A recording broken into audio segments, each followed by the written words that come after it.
మహబూబాబాద్ జిల్లా మధ్యవంచులో ఉపాధి హామీ కూలీలను మోసం చేసి అవినీతికి పాల్పడిన వారిపై చర్యలు తీసుకోవాలని సిపిఐ న్యూ డెమోక్రసీ కమిటీ సభ్యులు కోరారు. ఇక స్థానిక ఎంపీటీఓ కార్యాలయంలో ముందు యొక్క సిపిఐ న్యూ డెమోక్రసీ ఆధ్వర్యంలో ఆందోళన చేపట్టారు. మధ్యవంచ గ్రామానికి చెందిన శ్రీరామ్ విజయ్, మహమ్మద్ యాకూ అలీ అనే ఇద్దరు 55 రోజుల ఉపాధి హామీ పనులు డబ్బులను వారి చేసి వారికి ఇవ్వకుండా స్వాహా చేశారని ఆరోపించారు. అది యొక్క విషయాన్ని సాక్ష్యాలతో సహా మధ్యవంచ గ్రామాలస్తులు చూపించినా ఇంతవరకు ఎలాంటి చర్యలు తీసుకోలేదని ఆవేదన వ్యక్తం చేస్తున్నారు.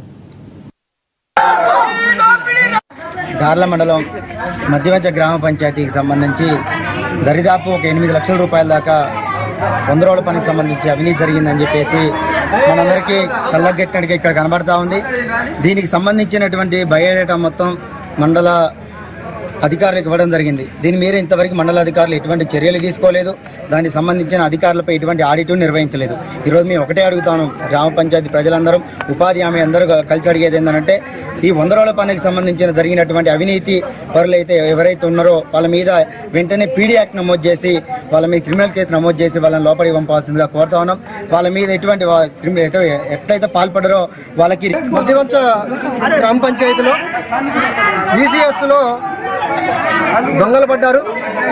కంప్యూటర్ లాగిన్లే ఎత్తుకోబోయి బినామీ పేర్లతోటి అకౌంట్లో బిల్లులు కొట్టుకున్నటువంటి వాళ్ళపై చర్య తీసుకోవాలని చెప్పేసి, ఆ అధికారులు కూడా పై చర్య తీసుకోవాలని చెప్పేసి ఈసీఎస్ 100 రోజులు పనిచేసే కూలీలు వాళ్ళ తమకు పనిచేసిన డబ్బులు రాకుంటే దాని ఆందోళనలో భాగంగా దాన్ని వెలికితీస్తే లక్షలాది రూపాయలు ఒక 2-3 కుటుంబాల పేరు మీద దగ్గర 8 లక్షల రూపాయలు 2 కుటుంబాలకే వాళ్ళు బిల్లులు పే చేసినట్టు మాకు రికార్డు పరంగా ఆధారాలుగా దొరికినాయి.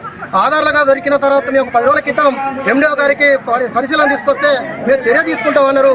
ఈ రోజు కూడా చర్య తీసుకోలేదు. ఈ రోజు కూడా చర్య తీసుకోకపోగా ఇది చిన్న సమస్యని దాటివేస్తున్నారు.